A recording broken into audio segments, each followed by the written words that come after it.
कलयुग गाथा, अनंत संघर्ष लेखक अनुज विलास शिंदे और उनका जन्म 25 जुलाई 2007 हुआ।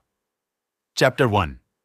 महाभारत से प्रेरित यह कहानी नए भारत के गुलाबी शहर में शुरू होती है, जहां ऊंची इमारतें आकाश को छूती हैं और सड़कें जीवन से गूंजती हैं। कर्ण एक गर्मजोशी से भरी और प्रेम भरी परिवार में जन्म लेते हैं।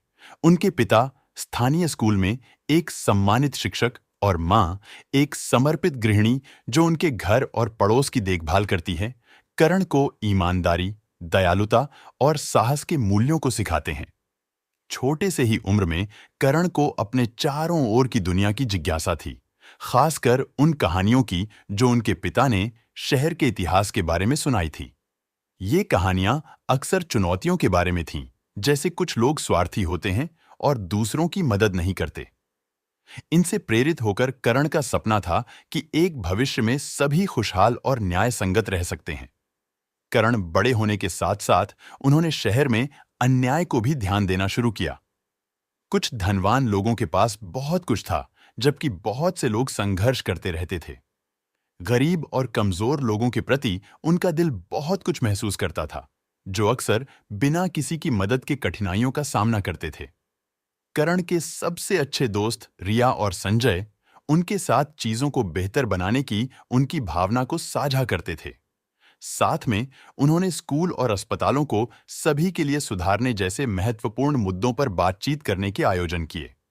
उनके प्रयासों ने ध्यान आकर्षित किया और अधिक लोग उनके लक्ष्य में विश्वास करते हुए उनके लिए शामिल हुए, जो नए भारत के लिए उनकी मिशन में विश्वास करते थे।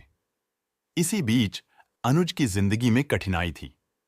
उनके बचपन में माता-पिता की मृत्यु के बाद उन्होंने अपने भाई को रोहित में अनाथाश्रम में पाया। दोनों लड़के डॉक्टर बनने के लिए मेहनत की, उम्मीद करते हुए कि वे जरूरतमंदों की मदद करके समाज पर सकारात्मक प्रभाव डाल सकेंगे।